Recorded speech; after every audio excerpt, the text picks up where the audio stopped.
नमस्कार, आपण पाहताय वॉइस ऑफ इंडिया न्यूज आणि आपण आहात माझ्या सोबत. मी आहे सलीम सलीम. पाहूया मुंबईतील काही महत्त्वाच्या घडामोडी.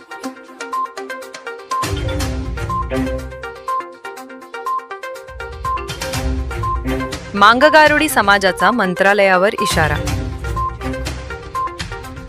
नमस्कार, बातमी आहे मुंबईतून. मांगगारुडी समाजाने राज्य सरकारला थेट इशारा दिला आहे. समाजाच्या विविध प्रलंबित मागण्यांसाठी 30 जून 2026 पर्यंत मुख्यमंत्री देवेंद्र फडणवीस यांनी बैठक लावावी अशी मागणी समाजाने केली आहे.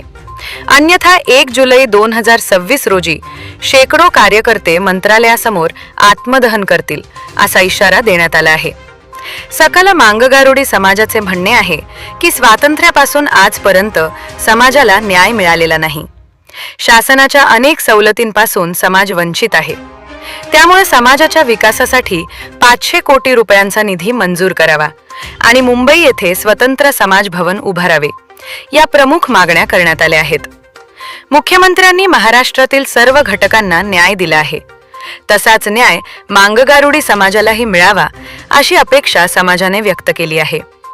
या मागण्यांचे निवेदन डॉक्टर बाबासाहेब आंबेडकर गृहनिर्माण सोसायटी चेंबूर येथील मुख्य कार्यालयातून देण्यात आले आहे. प्रशासन या इशाऱ्याची दखल घेणार का, हे पाहणे महत्त्वाचे ठरेल.